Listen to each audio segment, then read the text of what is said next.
LinkedIn.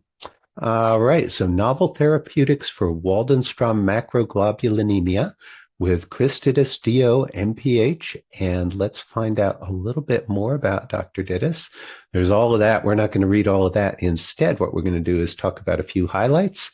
Dr. Dittus, thank you so much for being here today. Thanks for having me, Tim.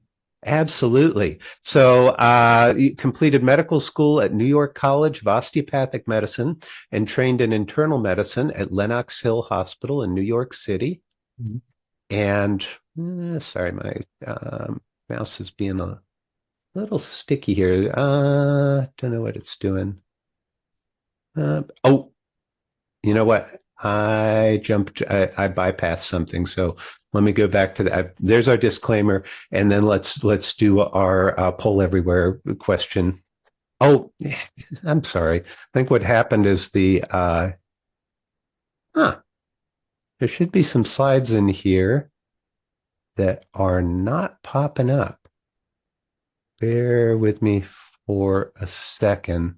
I think what's happening is we've got a little bit of delay with the Zoom, and it is not advancing those. Andrew, are you able to advance from that number 5 to the other questions? I don't know what's the second, Tim. What's that?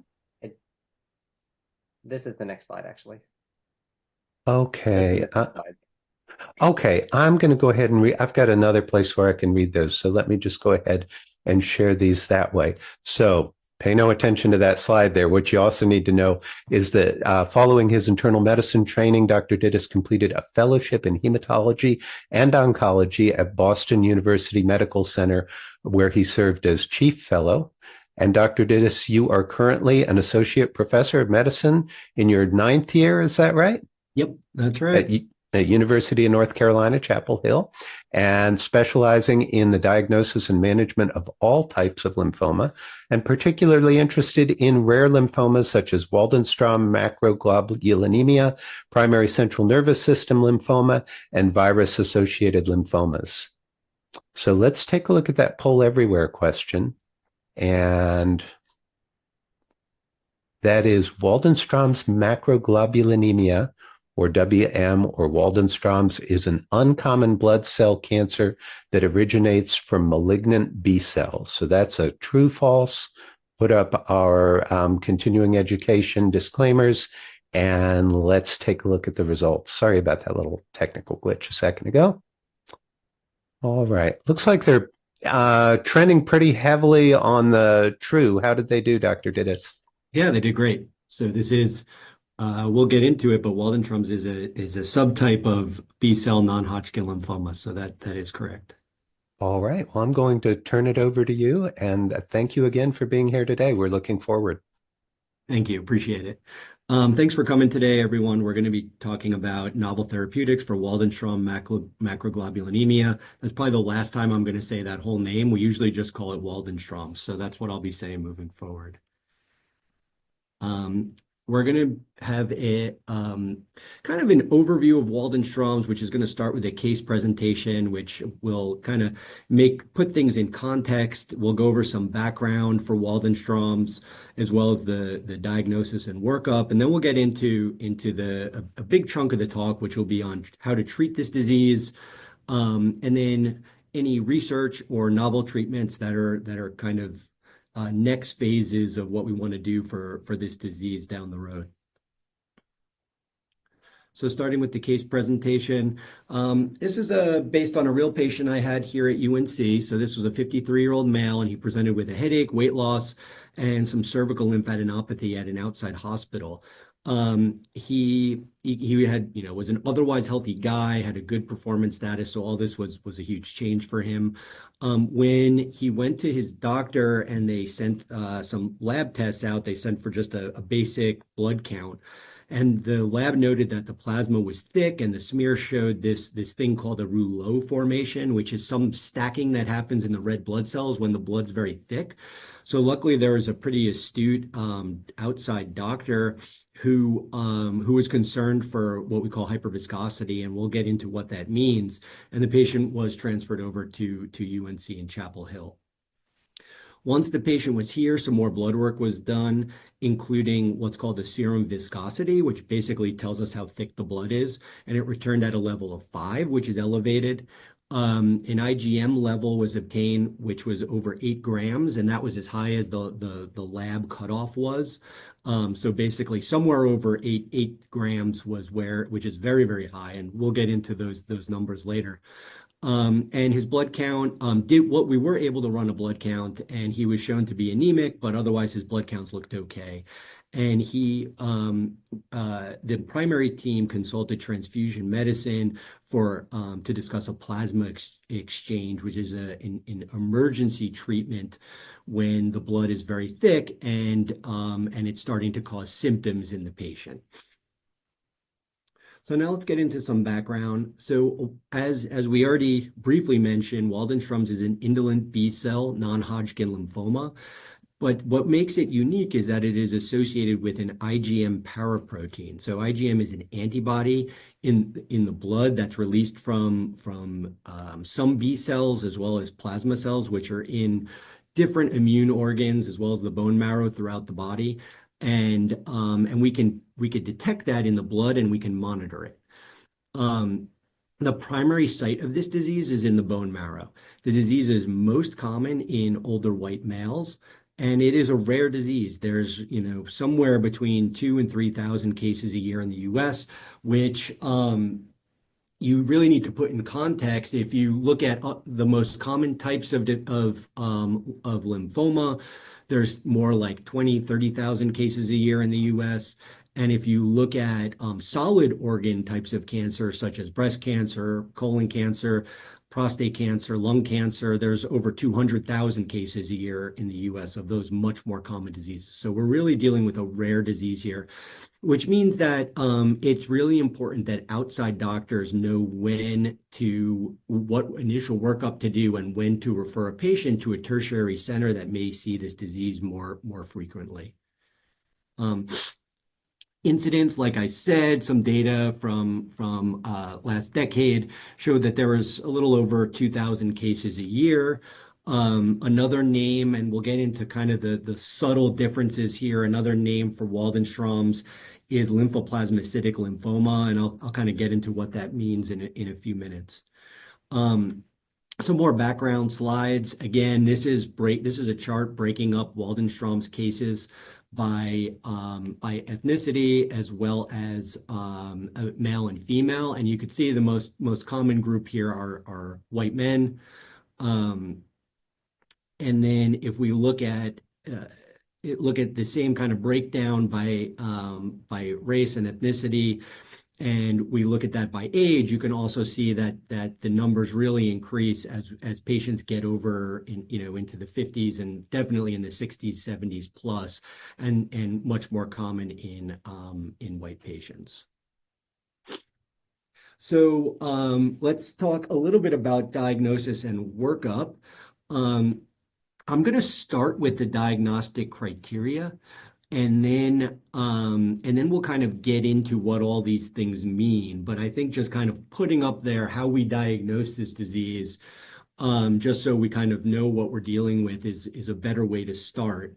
So when we want to diagnose Waldenstrom's, we really need 3 things to be present. Number 1, we need to have an IgM monoclonal protein in the blood, which is detected through blood tests. Then we need morphologic evidence of lymphoplasmacytic lymphoma, or LPL, in the bone marrow. So that is basically through looking at the cells through the microscope from a bone marrow biopsy, and from doing certain stains, the pathologist makes that determination whether they see lymphoplasmacytic infiltration in the bone marrow biopsy. So that's a pathologic diagnosis from a bone marrow biopsy. And there could be any amount, and as long as you have some amount of this that puts them in, that's one check for Waldenstrom's. And the other thing that is present is a clonal population of B cells. So that is a different type of testing. It's not necessarily what the cells look like from the pathologist standpoint. It's a flow cytometry. It's a more specialized test looking for clonal B cells. So all those B cells are arising from the same clone. So those are three things that have to be present for Waldenstrom's. There are some other findings that we can see, and you'll as I get into the workup, you'll see why we do. You'll understand why we do certain things. But you can have disease outside of the bone marrow, even though that's the primary site of disease. We can have disease in lymph nodes, in organs, just like any other type of non-Hodgkin lymphoma. Although it's less common to see that in Waldenstrom's than other types of non-Hodgkin lymphoma, and it's around 20% of patients will have disease outside the marrow. We can very, very, very rarely have a non-IgM lymphoplasmacytic lymphoma. So basically, you can have cells that look just like lymphoplasmacytic cells in the bone marrow, but it's not, when you check the blood, you see either IgG, IgA, or even you don't see anything in the blood. And that's what we call LPL, or lymphoplasmacytic lymphoma. So when we see when we have everything present to make the diagnosis of Waldenstrom's, but there's no IgM specifically, then we call that lymphoplasmacytic lymphoma. We can have an IgM protein in the blood, but no morphologic evidence of LPL in the bone marrow, and that's this entity that we call IgM MGUS, which you may or may not have heard of. MGUS, which I'm going to talk about briefly, is a precursor lesion to certain types of bone marrow cancer. It means that you're starting to have that process of in your bone marrow that could lead to lymphoma, but you don't actually have lymphoma yet. And when the protein that's being secreted is IgM, the risk is for Waldenstrom's. When it's IgG or IgA, which are the other two major classes of immunoglobulins, usually the risk is for a totally different disease called multiple myeloma. Okay, so what kind of workup? So if a new patient comes in, the things that I'm going to make sure that I have are a CBC, which is a complete blood count, CMP, which is a comprehensive metabolic panel. So that's looking at electrolytes, kidney function, liver function. And we do want to make sure that an albumin, which is a different type of protein, is tested for, because that's involved in in some of our risk scores. And then we do always check an LDH, which can be a marker of lymphoma. It's not specific to Waldenstrom's, but we always like to test it. Hepatitis B virus, so most people have had vaccination at this point, but if someone has had a prior infection with hepatitis B, or if they have current hepatitis B, we need to know that because it impacts one of the drugs that we use. And then HIV testing. Really, anybody with lymphoma is going to get HIV testing. Most patients do not have HIV, but if they do, it's something that needs to be managed along with the lymphoma, because it is a risk factor for other types of non-Hodgkin lymphoma, not really Waldenstrom's. And then I keep talking about this blood test that could pick up this IgM protein. The blood test that I'm talking about is called the monoclonal gammopathy workup. And it includes, that's like how we order it in our system. And what that includes is a serum protein electrophoresis, or SPET, a serum immunofixation, and a serum free light chain test. So we test all of those different factors, and patients, if you do have Waldenstrom's, you will have what's called an M spike, and then we'll see that on the SPEP, and then the specific type of M spike will be described by the immunofixation. In addition, patients can also have either what's called a kappa or lambda free light chain circulating in the blood, and that's another factor that's another blood test that we can monitor if present at diagnosis. We can monitor that for the disease as well. We also test what's called a serum IgM. So this is a different test than the M spike. And for Waldenstrom's, the serum IgM is what we use. That's the more accurate test for monitoring the disease, not for making the first initial diagnosis that you need the SPEP for. But once we know that you have Waldenstrom's, then we use the serum IgM to monitor the disease. We do need a bone marrow biopsy and aspirate for all patients with Waldenstrom's because it is a primary bone marrow disorder. That's a big deviation from other types of non-Hodgkin lymphoma, where nowadays we're moving away from doing screening or kind of bone marrow biopsies in the workup stage for everybody. We only do it in certain situations, but for Waldenstrom's, we really still need it. And it's actually crucial to the diagnosis. We do test for a genetic mutation called MYD88 or MYD88, and I'll talk a little bit more about that later. But once it's not part of the official diagnostic criteria just yet, but if it's positive, it is almost totally confirmatory for Waldenstrom's. And we'll talk about that a little more later. We do a blood test called the beta-2 microglobulin, which has prognostic significance. And then, as I talked about earlier, 20% of patients will have extramedullary disease, meaning a disease outside the bone marrow. And we do a PET scan to evaluate for that. And if it's negative, then we're done with scans. We don't need to keep monitoring CTs or PET scans. But if it's positive, then we do need to repeat it at the end of treatment to make sure that all of that other disease went away as well. This is just a slide of a lymphoplasmacytic infiltrate, something that the pathologist, the hematopathologist in the lab would see when they look under the microscope and do their dyes. We could see a plasma cell, an atypical lymphocyte, and a typical lymphocyte here. This is from a slide of a Waldenstrom's patient's bone marrow biopsy. Now, just talking a little bit about kind of the framework of where Waldenstrom fits into in the context of other types of non-Hodgkin lymphoma, B-cell non-Hodgkin lymphoma. As a B-cell matures, it goes through the lymph node while it matures.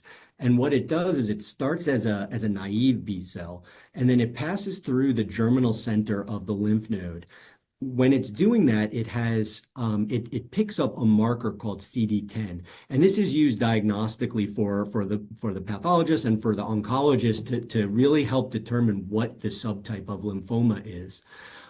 As the cell continues to mature, it actually then leaves the germinal center, but is still in the lymph node. And we call that a post-germinal center type of lymphoma. And that's really where Waldenstrom's falls, is post-germinal center.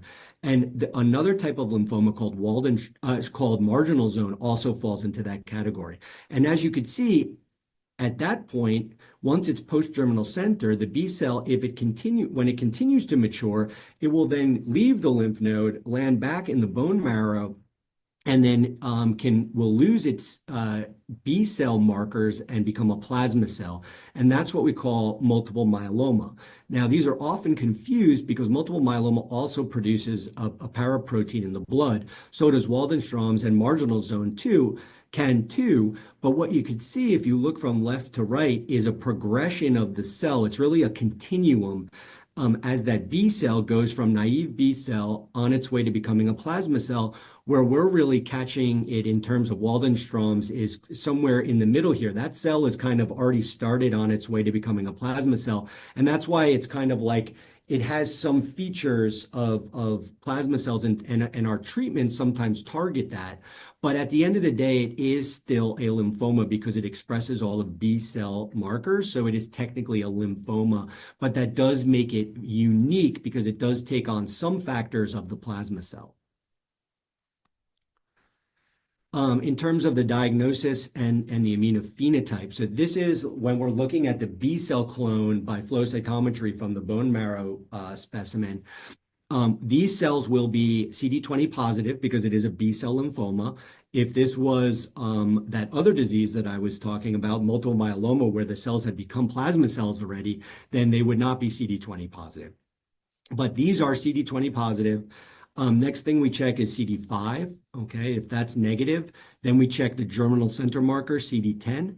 And like I showed on the last slide, in Waldenstrom's and marginal zone, that's negative. And we're dealing with Waldenstrom's right here. Okay.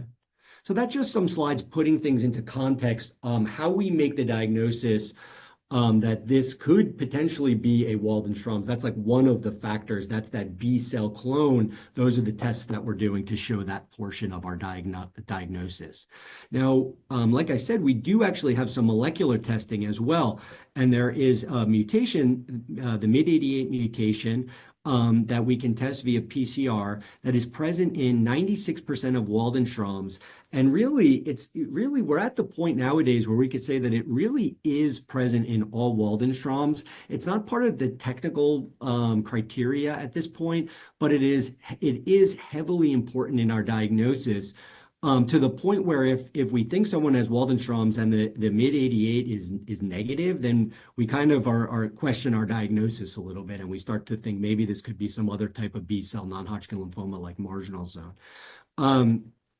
We can see this mutation in MGUS. So we actually see the mutation very frequently in patients who have a pre-Waldenstrom's disease. They have not quite developed Waldenstrom's yet, but we could still see that mutation. So it doesn't help us in that distinction.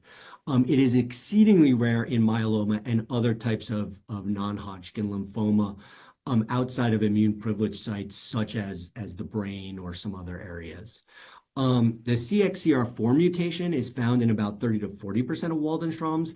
It does have some association with more symptomatic hyperviscosity and shorter time to first treatment, meaning it has it's part of the puzzle in terms of prognosis, but and it is somewhat associated with a response to what we'll talk about is a drug called ibrutinib, and we'll talk about that a little more later. We are starting to test more frequently for a TP53 mutation. It has pretty significant prognostic importance, and it's still in kind of the earlier phases of possibly impacting treatments that we'll choose. TP53 is a tumor suppressor gene, and we see mutations in that in many different types of cancer across the board, and it's usually associated with a worse prognosis. Sorry. So now just jumping back to the case, the patient had further workup completed while arranging for his PLEX treatment.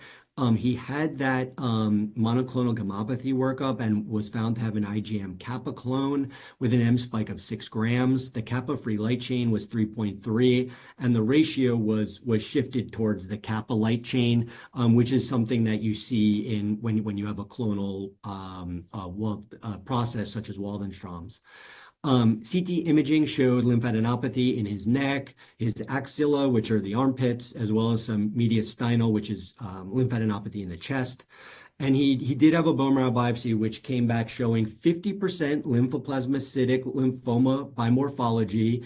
The flow cytometry was positive for clonal B cells, and the patient had a positive MYD88 mutation.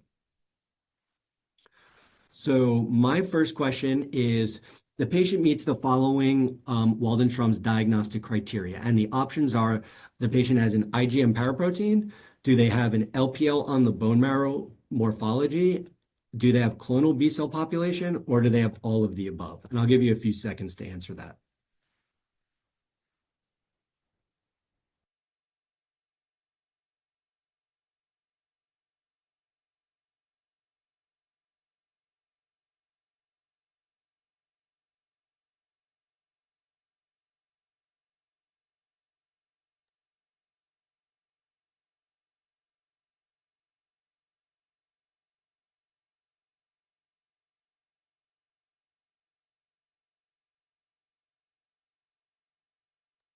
All right, Dr. Dittus, how are they doing?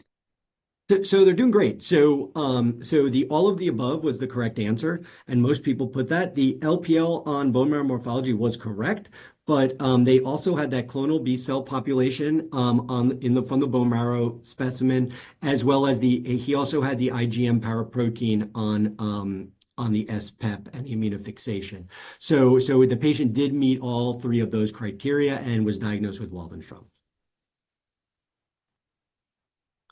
Okay, so what about some specific situations? So as we already said, this guy came in with hyperviscosity. So what does that mean? Well, it means that the patient has a high enough amount of the IgM protein in the blood that it's actually starting to plug up the blood vessels.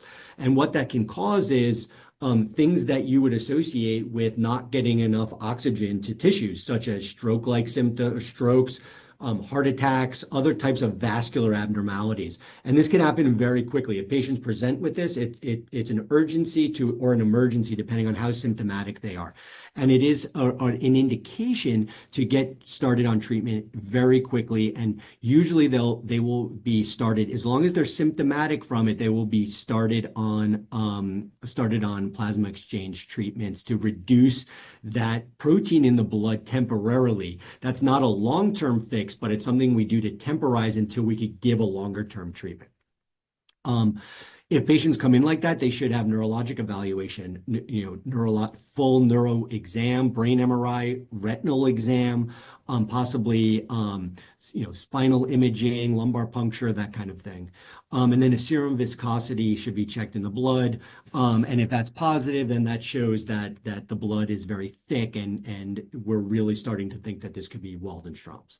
Neuropathy. This is a very common finding, although if we go back to hyperviscosity, that is the most serious thing that we can see and urgent. It's definitely not the norm. Most patients come in with either they on some type of screening, their blood counts were off, and we found this incidentally, and they feel fine, or their blood counts are a little low. A primary care doctor sends off some further workup, and then they get sent over to us for more in-depth workup. But most patients come in and they're not having such severe symptoms, but we do see it.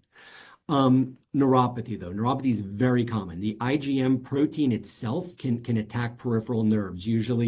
It's usually bilateral in the lower extremities or the digits, and it works its way centrally. So if it starts in the bottom of the feet, it'll work its way up the legs. In these cases, we'll get a neurologic evaluation with EMG testing, and we'll also test for some other autoantibodies called MAG and the ganglioside antibody, or the GM1 antibodies, that can actually be formed in the presence of an IgM protein. So just having an IgM protein can actually cause other problems in the body that are in addition to having a cancer in your bone marrow. And this is one of the things that can happen, is neuropathy. We could get renal failure. If the light chains start really building up in the blood, they can start to affect the kidneys. And occasionally we see that, and we need to get a renal biopsy to prove that it's the Waldenstrom's causing the kidney problems. We could sometimes see autoimmune blood problems called cold agglutinins, or autoimmune hemolytic anemia. Cryoglobulins are proteins that precipitate in the cold and can cause vascular damage as well. And very rarely we could see amyloidosis with this disease.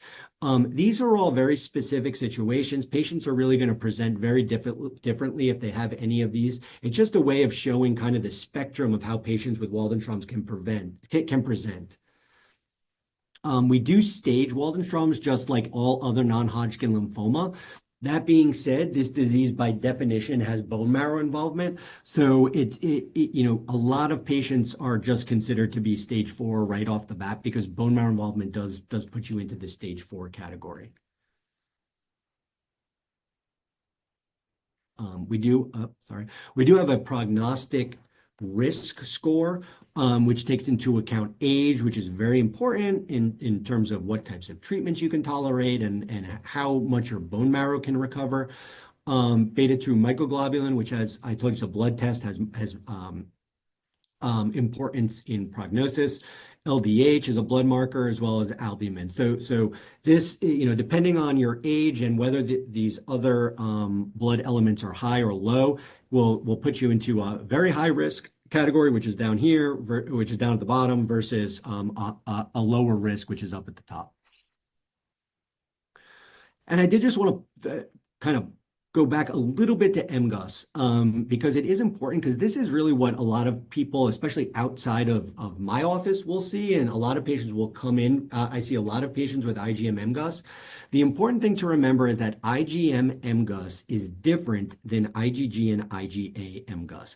And this was a study done about 6 years ago. So remember, this is a pre-cancer lesion. And they looked at IgM MGUS versus non-IgM MGUS. And when you look at them, you could see those 0 patients went on to develop multiple myeloma. 17 went on to develop non-Hodgkin lymphoma, and which also includes Waldenstrom's. And then they kind of pulled out the Waldenstrom's group, and you could see there's a huge risk for developing Waldenstrom's. So really, the take-home point is that if you have an IgM MGUS, that is a risk factor for Waldenstrom's and possibly some other type of non-Hodgkin lymphoma, but not multiple myeloma. Okay, so now we can get into treatment. So just some pearls before I get into specific data and different ways that we treat this, I just wanted to start with some general points about treating Waldenstrom's. Number one, we only treat if someone is symptomatic or at high risk for symptoms.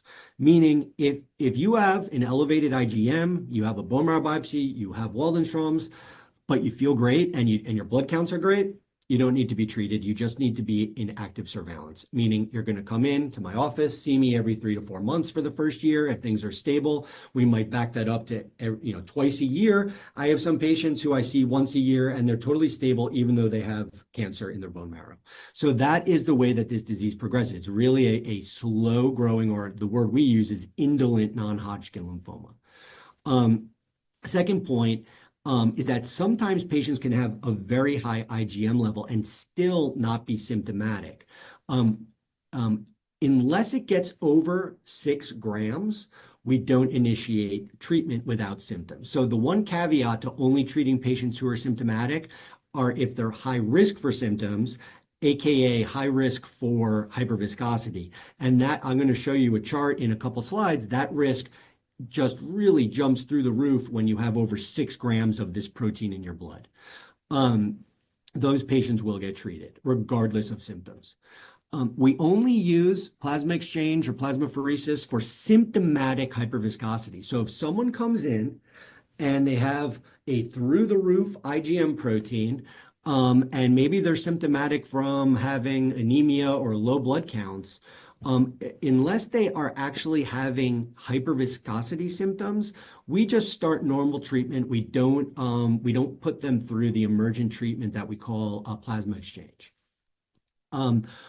We do hold rituximab in the initial stages because there has been a fairly well-documented flare risk with giving rituximab in patients who have high IgM levels. So generally, if someone's coming in, we do not start whatever treatment we're doing. We don't give them rituximab right away until the IgM comes down below 4 grams.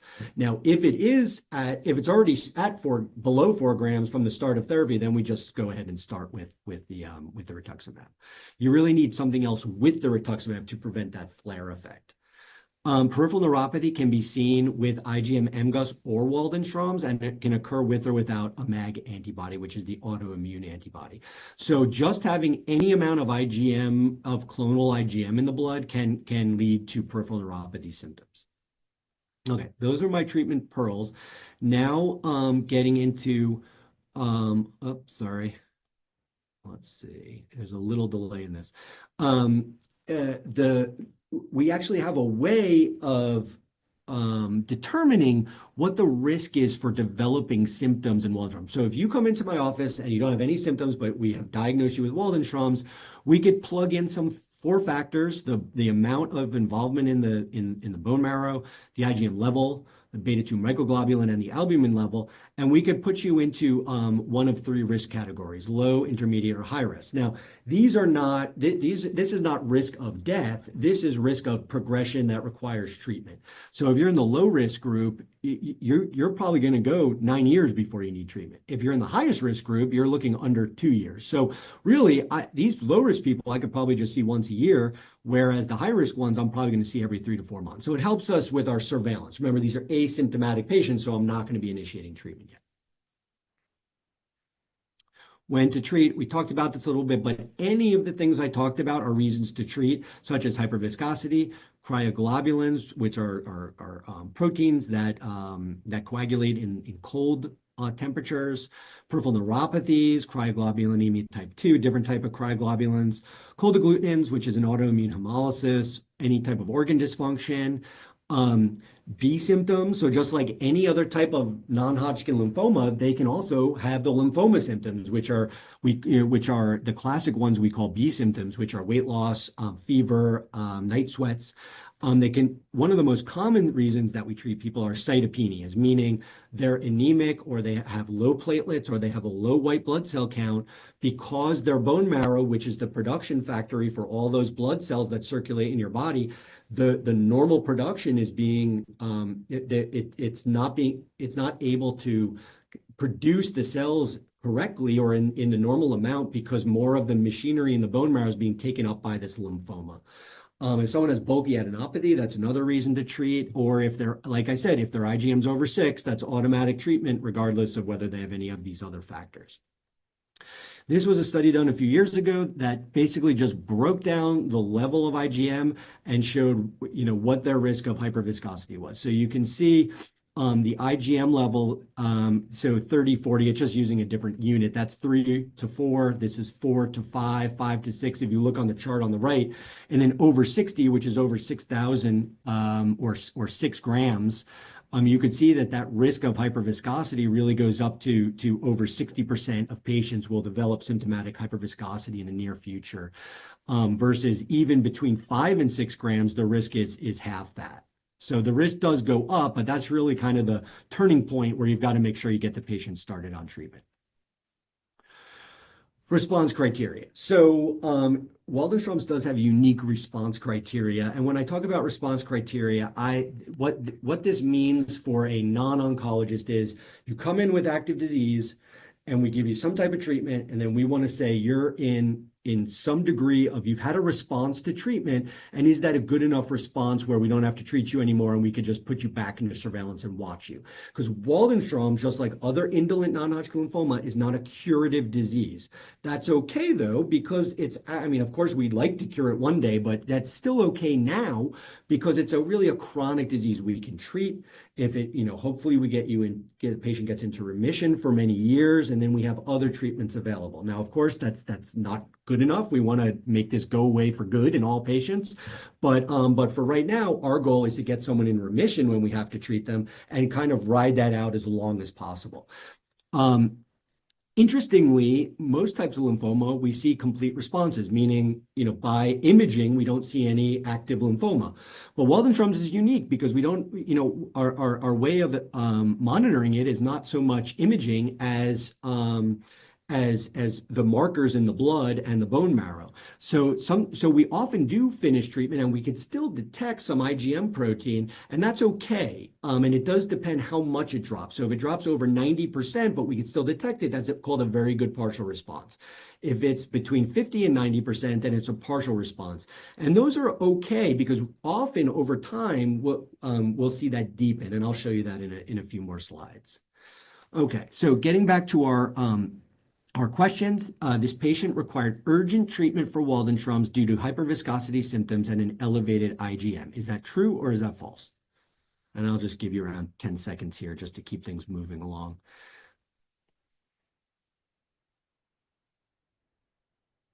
And it does look like everybody got that one correct. So that's true. So the patient had an elevated IgM. The level was high, but he also came in with symptoms concerning for hyperviscosity, so he required urgent treatment.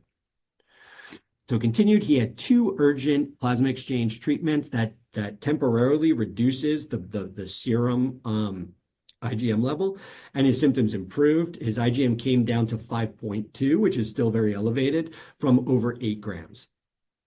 So we'll talk about what would be next steps. That'll be what comes as the case continues. So frontline therapy. So now we're getting into some of the data. So there is a study that's now over a decade old, but really still a seminal study that showed an alkylating agent called bendamustine plus rituximab versus the prior standard of care called R-CHOP with indolent and slow-growing lymphomas, which included lymphoplasmacytic lymphoma. This was a phase 3 study, meaning patients were randomized to either bendamustine rituximab, which we abbreviate as BR, or R-CHOP.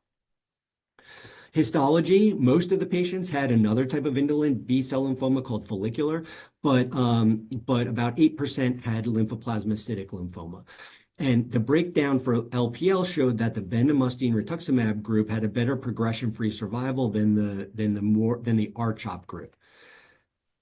Additionally, bendamustine is a better tolerated regimen in terms of how well patients do with it. Patients don't lose their hair.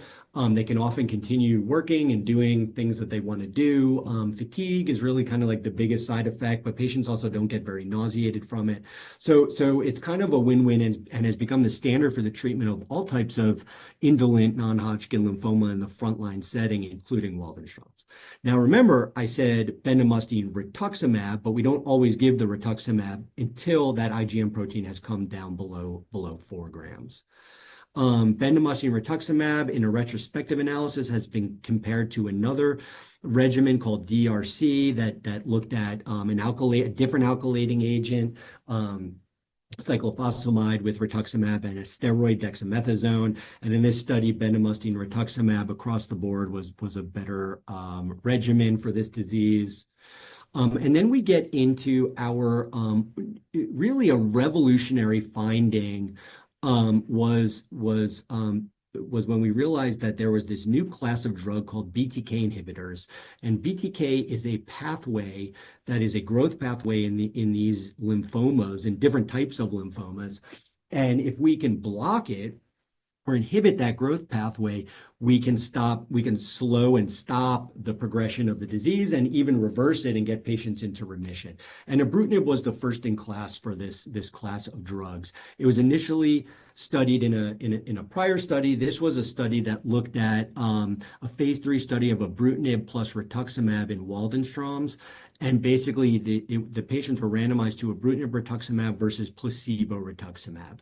It was a phase 3 study. About half the patients didn't have prior treatment, about half did have prior treatment.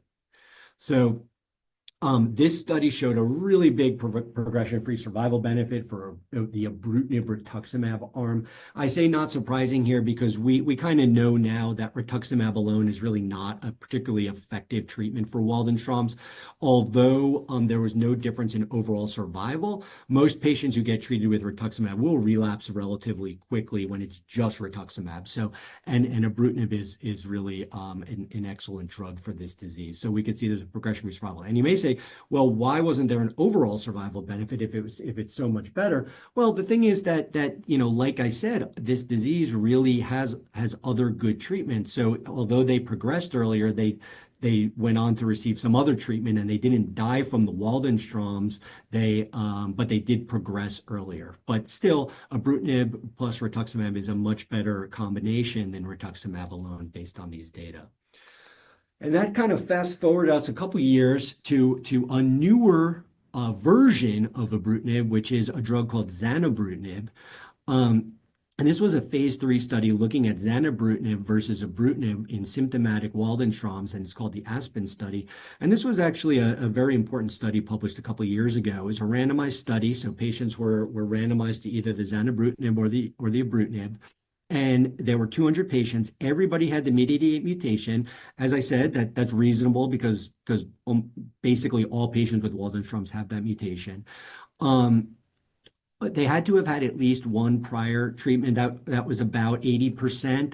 Sorry, they didn't have to, but the majority of them had a prior treatment. Some of them were treatment naive, but weren't candidates for a chemotherapy-based approach, meaning maybe they were elderly, had a lot of other comorbidities, and for whatever reason, the doctor didn't feel that they were a chemo candidate. The primary endpoint was the complete response or the very good partial response. If patients had already had some type of BTK inhibitor, which is the class of these drugs, they wouldn't be eligible. And the response rates for CR or very good PR in the ibrutinib arm were 19% versus the 28% in the zanubrutinib arm, which trended towards significance but wasn't quite significant. And the 18-month PFS was 84 versus 85%. So very similar. So basically, what I take away from this is that these drugs work equally effectively to treat this disease. But here's the part where it gets interesting, is that the older version of ibrutinib is more toxic than a newer version, zanubrutinib. So what we see, the major side effects for this class of drugs are atrial fibrillation, which is a heart arrhythmia, and bleeding, or as we call hemorrhage. And what we see is that with ibrutinib, over time, the risk of AFib goes up, is up over 20%. So a significant number of patients will go on to develop this. Whereas in zanubrutinib, the risk remains very, very low, almost zero. So really that risk becomes much less of a factor. The hemorrhage risk is still there for the zanubrutinib group, but it is significantly lower than in the ibrutinib group. So based on those data, generally our first-line treatment, first-line BTK inhibitor is zanubrutinib and not the older version we call ibrutinib. BDR is what we call a proteasome inhibitor-based regimen. B stands for bortezomib, which you may have heard of as Velcade. This study just was a single-arm study. Patients got this treatment. Everyone got the same treatment, and they got very nice responses. Like I said, there's few complete responses. Not that many very good responses, but they did get a good amount of partial responses. The 3-year PFS was 41%. So this is a great option, but we usually don't use it in the frontline setting or even the second-line setting, just because it's not quite as good as the other treatments that we have. Okay. So after receiving Plex, this is our next question, which brought his IgM down to 5.2, the patient required treatment with, and this one's a little tricky, so it required treatment with surveillance, pirtobrutinib, which is a BTK inhibitor that we haven't even talked about yet, bendamustine plus rituximab, or bendamustine alone.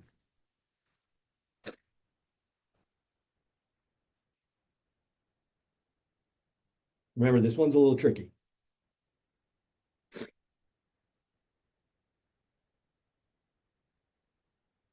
Okay. Oh, I still see it going up and down. We'll keep moving though, just because I have a bunch more slides I want to get through. So, okay. So the patient had Plex, and remember I said that Plex is a temporary control of the Waldenstrom. So it gets the IgM down, but it doesn't last long term. So the patient's hyperviscosity still needs to be treated. So we wouldn't just put him into surveillance, because the IgM will go right back up again. So in that case, he did need some other type of treatment. So pirtobrutinib, no, that wouldn't be a next line treatment. And then this is where the part got tricky, right? So bendamustine plus rituximab or bendamustine. So the first thing I would do if this guy came to my clinic is I would give him bendamustine alone, and that was the right answer. And that's because his protein is still over 4 grams. So it's a little tricky. Once his IgM came down below 4 grams, then I would have switched him over to bendamustine and added that rituximab in. But the first thing we're going to do is bendamustine alone until we got that IgM down lower. So the 11% that got that kind of tricky question, good job. Okay. Continuing the case, the patient was treated with bendamustine alone and discharged to clinic for further treatment. He received 2 cycles of bendamustine before his IgM decreased less than 4 grams. At this point, the rituximab was added, and he received bendamustine plus rituximab for the final 4 cycles. And this was his IgM. So we were up over here. The question marks are because it was so high, it's actually off the charts. But we got it down to here. And then once he finished his treatment, his end of treatment assessment brought it down to like 1.8 grams. And then this was his PET after treatment, which showed that all of those lymph nodes that were lighting up all went away. Anything that we see lighting up is what we call physiologic. His kidneys down here, his heart, some soft tissue stuff. So and his brain up at the top. That's all normal. So he was in his PET scan looked great. So his end of treatment workup showed that his IgM decreased from 8 grams. It really was over 8 grams, but when it does that, I don't know how high over, so I just use 8 grams. Decreased to 1.8 grams, which was a 78% reduction. The SPEP was still positive for an IgM kappa clone, and his marrow showed 20% LPL involvement, down from 50%. His PET scan was negative for any lymphadenopathy. So here's our next question. Based on the patient's end of treatment workup, he achieved a complete response, very good partial response, or he had progressive disease.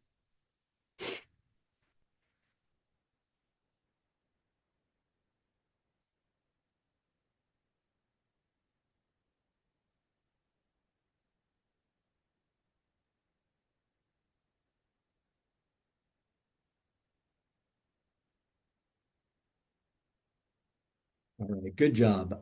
We started off a little stronger. The answer is partial response C. He had a 78% reduction. He was over 8 grams, so could it have been a higher percentage reduction? Possibly, but we just don't know. So I just used that cutoff of 8.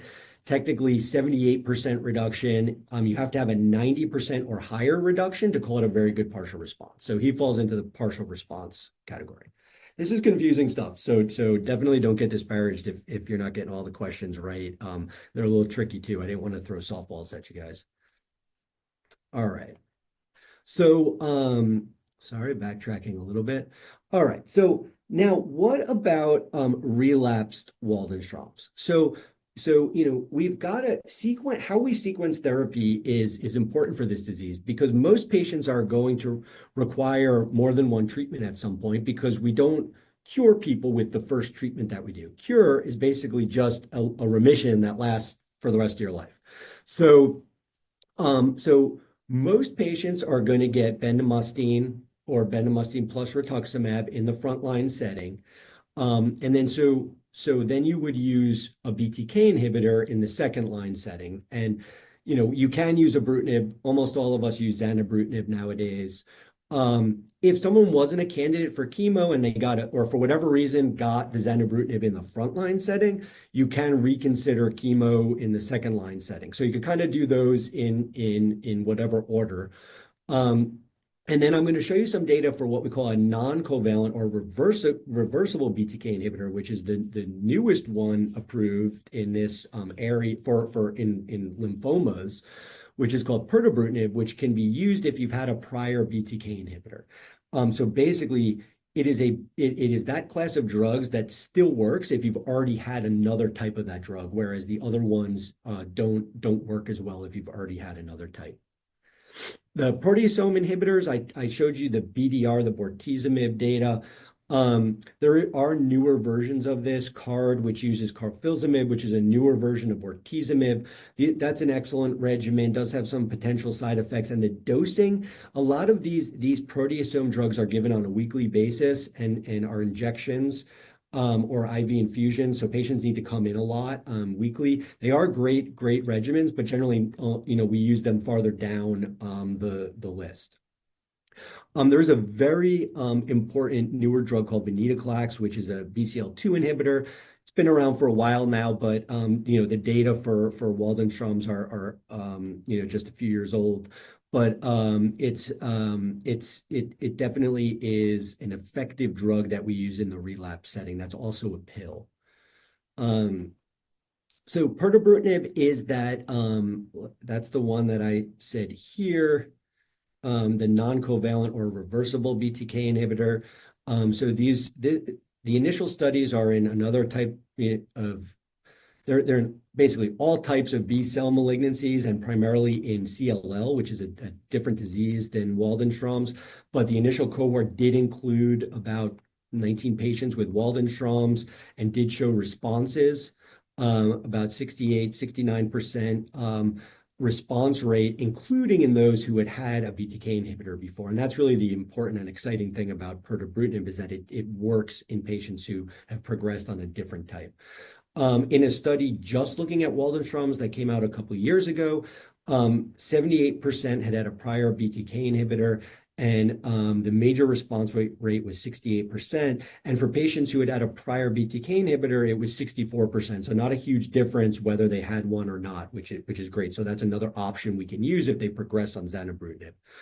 And it was a pretty well-tolerated drug. Venetoclax in previously treated Waldenstrom's. This was a phase 2 trial, so just one arm, meaning that the drug is not being directly compared to something else. We showed that in this study there were 32 patients, 16 who had a BTK prior, and their overall response rate was 84%. The major response rate was 80%, and the very good partial response rate was 19%, which is great and very promising. Median PFS was 30 months, or almost 3 years. So now at this point, patient is 4.5 years out from completing his bendamustine rituximab. His CBC is normal and he's asymptomatic. His IgM is down to 370. So at the end of treatment, it was 1.8 or 1800. Now it's down to 370, improving his response to a very good partial response. So we often see this. Over years, we can often see the IgM continue to come down and that response deepen. And this is just a continuation of that chart I showed you before. This first arrow is where he was at the end of treatment, and this arrow is where he is now. So if the patient has a symptomatic relapse, so remember he got treated, he had some Plex treatments, then he had a couple cycles of bendamustine, and then we added the Ritux. And then he's had no other treatment. He's just been in surveillance for 4.5 years. Now, if he becomes symptomatic again and I need to treat him, would we do bendamustine alone, or ICE, which is an intensive salvage chemo regimen, zanubrutinib, or surveillance? Right. Okay, good. Looks like everyone got this one. So we'd move on to zanubrutinib at this point. That's correct. Good. Since we're kind of getting a little short on time, I want to get into novel treatments. I just want to note quickly that we do sometimes have to treat MGUS, which is pre-lymphoma, and we usually try to use rituximab alone when it's just MGUS. Novel treatments, CAR T therapy. So we do a lot of CAR T here at UNC, and we have clinical trials. CAR T is not approved for Waldenstrom's, but we do allow for patients to go on clinical trials. CAR T is an immunotherapy where we harness or we collect patients' T cells and we put a targeting device in the lab onto the T cells and then infuse them back into the patient, and it kills the lymphoma. This is approved for other types of lymphoma, such as diffuse large B cell, mantle cell, follicular lymphoma, but is not yet approved for Waldenstrom's because it's not as common as these other diseases. And in case reports, we are seeing promising results. Our data here at UNC, we've had excellent responses to 3 or 4 patients. This was a case write-up from data up in New York, and they had 3 responses to CAR T therapy. I'm just going to continue moving forward. We have 2 clinical trials, one that targets the CD19 antigen and one that targets kappa, and we've had patients on both, and we've gotten responses on both, so that's very promising. This was a patient who got the CD19 CAR T, and we could see the PET scan on the left was all lymph node involvement, and all of that went away after CAR T treatment. This was a patient who went on the kappa CAR T treatment, or no, this was that same patient on the CD19 CAR T trial. The IgM came down nicely. This was a patient on the kappa trial who is responding now and is a very good partial response. And then we do have a study opening, hopefully within the next month or so, which is going to be studying a bispecific antibody, which basically is an antibody, an immunotherapy treatment that targets the B cell as well as the T cell, brings them together to allow the T cell to kill the B cell lymphoma. The drug is epcoritamab, which is approved for other types of lymphoma, and we're studying that in Waldenstrom's. There are also other agents that instead of inhibiting the BTK pathway, they degrade, meaning break down that receptor or that pathway, and which is being studied in CLL and also maybe promising in Waldenstrom's. And then other just clinical trials, the BTK degrader study, which is on hold now, but we do have open here. Loncastuximab is a drug that's approved for diffuse large B cell and some other types of lymphoma. There's a trial evaluating that up at Dana-Farber. We will be opening the bispecific antibody soon, and we have 2 CAR T studies open here at UNC. So in summary, we consider a clinical trial for any patient requiring treatment, whether it's frontline or relapse. Frontline standard of care is going to be bendamustine rituximab, remembering to hold the rituximab until our IgM is less than 4, or zanubrutinib if they're not a candidate for chemotherapy, versus most patients, which is surveillance if they're not symptomatic. Second line, we would use whichever one we didn't use the first time. Our usual sequencing is bendamustine rituximab, then zanubrutinib. Third line, you can consider pirtobrutinib, which is the reversible BTK inhibitor, or venetoclax. I do want to just throw in a quick plug for some of our research and advocacy groups. I participate in the Waldenstrom's Net clinical trial group. It's basically a group of us from around the country and internationally as well who meet twice a year to discuss clinical trials, and so that we're all on the same page and that we can open trials together and try to get as many of these patients on clinical trials as possible. We do have workshops every 2 years, and this is an international. We just had one in October, and this is where we really all come up with consent. We present new data, and then we come up with consensus about how to diagnose and treat this disease. And then there's the International Waldenstrom's Macroglobulinemia Foundation, the IWMF, which is a patient group that doctors are heavily involved in as well. That is an excellent source of information for Waldenstrom's. References, and thank you. I appreciate everyone coming to my talk. Sorry we went over a couple minutes. Oh, no problem at all, Dr. Dittus. Thank you so much. And we already have a first question. What barriers exist in further exploring novel treatment options for Waldenstrom's?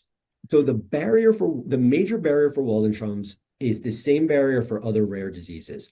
There are just not a lot of cases, so it's hard to do really big clinical trials, randomized trials. And it's also hard to just get the cases that you need to have enough power in your studies to say, hey, this study is better than this treatment's better than this treatment. So whenever you're dealing with a rare disease, you kind of have to adapt how you approach your clinical studies to account for that. And you're going to have big. That's why I was plugging these international consortiums, because if many international doctors don't work together, any one doctor is not going to have enough cases to do a significant trial. So we all need to work together. That makes a lot of sense. I'm going to go ahead to the next couple of slides, and then I'll go back and see if we have any final questions. As always, we want to thank our funding from the North Carolina Legislature through the University Cancer Research Fund, the UNC Lineberger Comprehensive Cancer Center, the team here, Venny Obore, John Powell, Oliver Marth, Andrew Dodgen, Patrick Muscarella, Barbara Walsh, Backroads, the music from Don Poe. And